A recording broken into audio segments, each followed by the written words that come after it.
Hi, I'm Renee from the Pierce Conservation District, and today we're going to talk about composting livestock manure, kind of the basics, why you do it, and how you can use it later. So the reason you want to compost your livestock manure is, and the reason you want to collect it is, with all the rain that we get in Washington, if you just leave it where the animals are eating or where they're hanging out, you're definitely going to build up mud over time. But organic matter in the manure is going to add to your mud. It's going to add some more pathogens in there that will be detrimental to the livestock's hooves and definitely not good for water quality. So it is a good amendment to put out on your fields. You're adding organic matter that is going to hold more moisture throughout the summer, which will help your pastures stay greener. It's got a lot of micronutrients that you can't get in commercial fertilizer, and of course it has, you know, the basic phosphorus, nitrogen, and potassium that your grasses are going to need. So there's not much to the composting process. You just kind of have to set it up to make the microorganisms that are going to do all the work for you happy, and then they do everything for you. So basically you're going to need it to be at least 3 feet tall. You're going to need it to be about as wet as a wrung out sponge, so you can squeeze it. You're going to get a little drop right here, but you're not going to be able to squeeze water or leachate out of it. And you're going to need air in there, because microorganisms like us need air to survive. So if you have the correct moisture, then generally you're going to have the correct amount of air. So depending on the type of manure you're picking up or the time of year, you may need to do some things to help it have more air, or to add water in there so it can be as wet as a wrung out sponge. Generally in the winter time, I'm picking up a lot of manure outside in my paddock, so it is the right amount of moisture. And I don't turn my piles, but instead we have septic pipes with holes drilled into them that we lay down before we start adding manure to our bins, so it provides passive aeration. And in the summertime, when I'm picking up dry material, I've got a little sprinkler that I'll put on the pile and run for maybe 30 minutes once a week to add moisture down into the pile.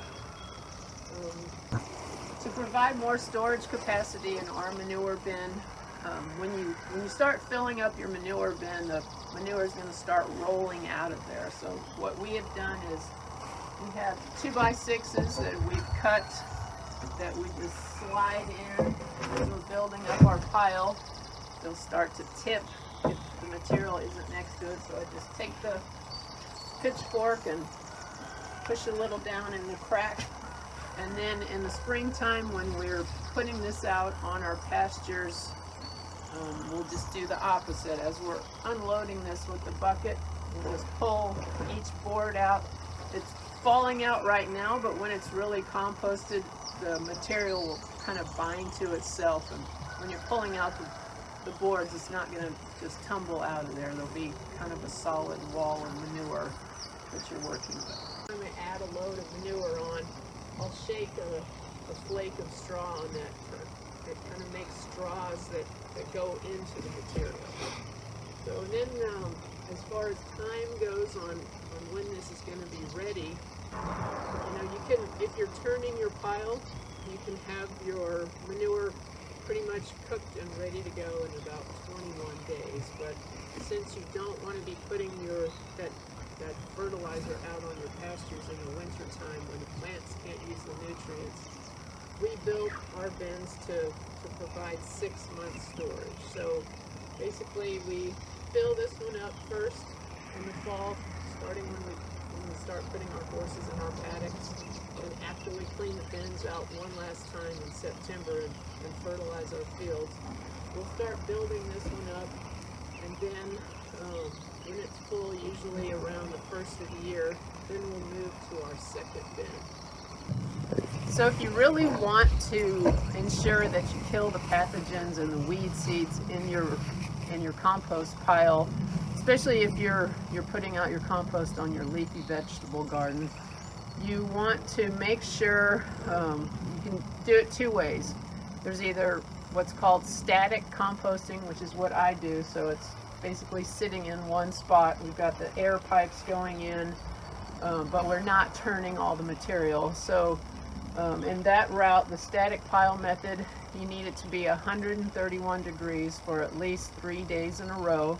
And you can buy a compost thermometer at a hardware store or gardening store. They're about this long, and you press it into the pile. They cost maybe $15. Or the other route, if you want to really completely compost it all the way around the edges, everything pile, you can turn it.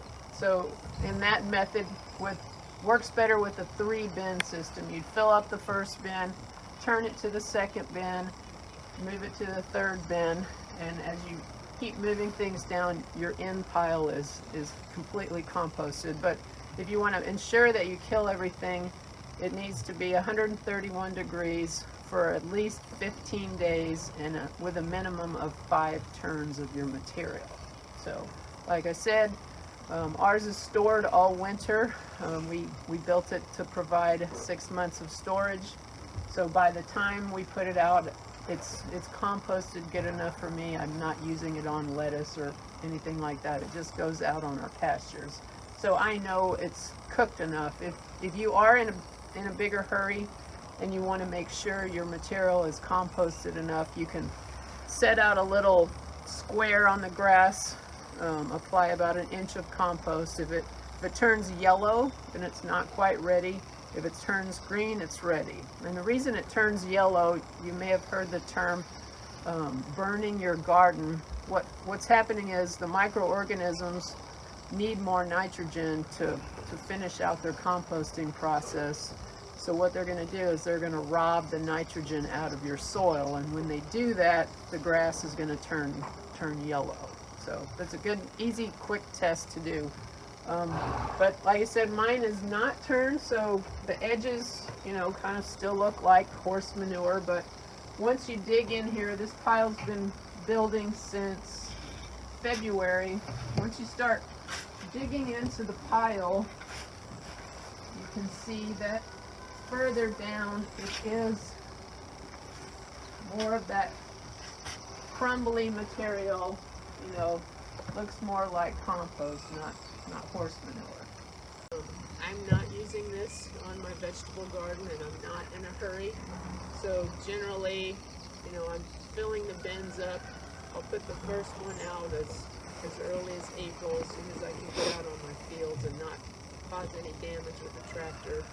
And then the second pile we usually put out in May if we have good weather conditions. This year, the fields that I needed to spread it on, I hadn't been grazed when the timing was right. We've had a lot of rain, so this bin I'm probably just going to hold over and put it out in the fall with this one. So this material over here has been basically cooking, sitting here since probably probably February. So like I said, I don't turn my pile, so it's not completely composted all the way through, but a good way to test to see if it's composted enough that it's not going to pull a lot of nitrogen out of your soil to finish composting it. If your material isn't composted and you put it out there, the microorganisms that are trying to break it down, if they need more nitrogen, they're going to steal it out of your soil. And that's, you might have heard the term burning your garden. That's what's happening, is it's basically robbing the nitrogen. So what you can do to see if your material is ready to go, you can lay out a little square, apply about 1 inch of compost. If it turns yellow, the material isn't quite cooked enough, but if it turns green, then it's ready to go. Okay, so this pile is what we're collecting in the summertime. Our horses go out at night, but they come back in during the day to get minerals and salt and some hay that they eat as roughage, especially in the early grazing season when the grass is really full of water. this pile has been building since we emptied this one in April. So, you know, a horse is going to make roughly a cubic yard every 30 days, which is roughly the size of your kitchen stove. So it is a lot of material. So you need to really take that into consideration when you're sizing your manure bin. And the Conservation District, we can help you figure out how big your bin needs to be, taking into consideration your number of animals, length of storage time, how much bedding you use, that sort of stuff. Be happy to help you with that. So a pile that's building like this, we haven't added any water yet because we haven't really had a lot of dry weather yet, but I'll probably start putting the sprinkler on here in another week or so. But you really, like I said, want it to be about as wet as a wrung out sponge. And when you dig in here, you're going to see a lot of gnats, which are not a bad thing. They don't cause any problems.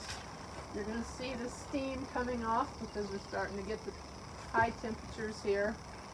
And you're going to see some white material that's just some of the fungus that's growing in here. It's a totally natural part of the process. So it's definitely starting to cook.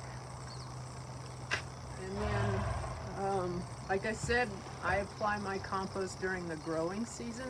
So usually April, May, maybe in June if we're going to get some rain. And then again in late August, early September. You really want to get your compost out before the 1st of October when we start to get freezes that are going to start your grass going into dormancy when it doesn't need any additional food. So generally 1 animal unit per acre, which is one 1,000-pound animal, so say a horse or 1 cow per acre, will provide all the phosphorus and potassium your pastures need. You definitely want to get a soil test before you put out any additional nutrients. The district has a first 5 free soil testing program, so give us a call. We can help you with that. Horses don't produce a lot of nitrogen in their manure, so that's usually one of the only nutrients that I need to add to my pastures to help my grass grow as much as it can. And if you have more than 1 animal unit per acre, usually you're going to have too many nutrients for your property. So give us a call. We have a manure share program. There's always gardeners looking for composted manure, and hopefully we can help you find a source to take your excess material off your farm. If you have any additional questions or want any assistance with setting up your compost bins, please give us a call.